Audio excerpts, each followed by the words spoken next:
Hi everyone! This week we're thinking even more about multimodal affordances and identity by watching two videos. One by the YouTube channel Every Frame a Painting about Edgar Wright's visual comedy, and one by the YouTube channel Nerd Writer about how Ghost in the Shell creates a sense of identity using visual and spatial modes. Why am I having you watch these videos? Well, let's answer the questions to find out. First, how does Edgar Wright use the affordances of the multiple modes of the video medium to create humor? You are supposed to use at least one example from the video to explain.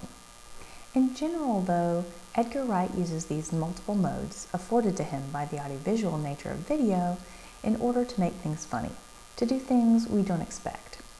He uses visual cues and sound cues that are unexpected and well placed in order to get a joke. He also pays specific attention to the frame. With video, as with some other types of visual art, you're working within a limited space, in this case called the frame.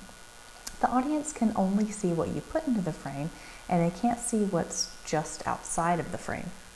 So one thing Wright will do is have things pop into and out of the frame in ways that you don't expect. So I had you watch this video because it does a good job talking about Wright's unique sense of these affordances, and I want you to start thinking about how you will use the affordances of both video and the internet in your next two projects, the video essay and the e-portfolio. This video is a good example of an analysis of how someone uses multiple modes to their greatest effect.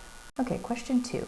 Considering the Ghost in the Shell identity in space video, think of an offline space you frequent and consider how it reflects your identity. Now this one will vary based on your own experiences, of course, but here's an example from me.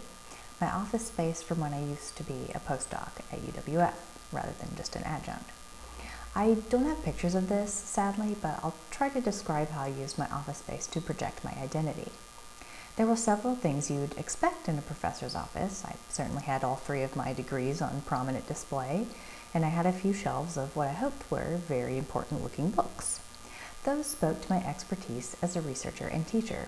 But I also had a few small superhero toys, mostly from those blind bags you get at the toy section or impulse buy section of Target, and I had several magnets stuck to my metal door frame from the different fandoms that I enjoy, specifically Harry Potter, Steven Universe, and both Marvel and DC Comics.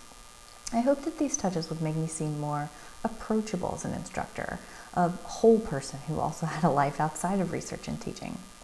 So that's just a quick example, but hopefully you see what I mean. Alright, that's it for now. I'll see you next week.